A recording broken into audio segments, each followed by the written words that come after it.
Coach, Buffalo comes in on a 2-game win streak tonight. What can we expect to see from the Bulls? Yeah, they play really fast. They've got good guards.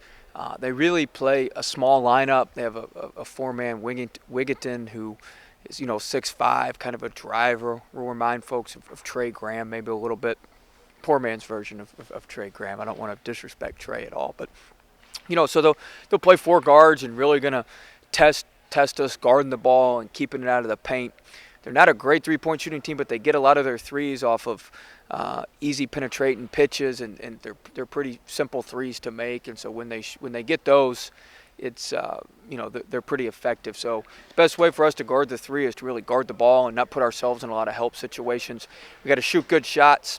They're excellent in transition. They run in transition. By virtue of playing four guards, when one of them gets a rebound, they just push it. So you got to get the ball flattened quickly so you can get your defense set in a timely manner. So it's it'll be a challenge for us, especially on the defensive end, but something that we need to continue to prepare our team, continue to move our team forward. About 46% of their points come from the bench. Will we make any adjustments or focus a little bit more on our second platoon tonight at all because of that?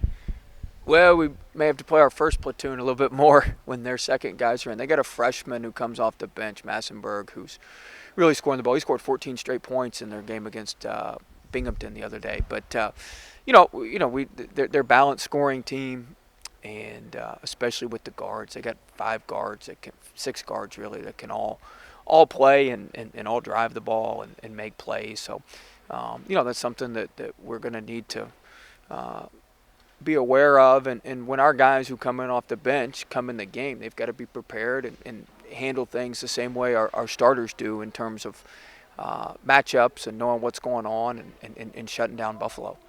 So they came in very similar to us at the beginning of the year. They had to replace their top two players as well as have new staff. Walk us through kind of like the transition of Melvin Johnson going from a role player to a key player, and how did teams transition when we lose such two contributors like that? Yeah, it's tough. It takes the team a little bit of time to get its sea legs and figure out what's Melvin going to do, what's expected, how are we going to play together, those type things. And I think Buffalo's certainly going through the same thing.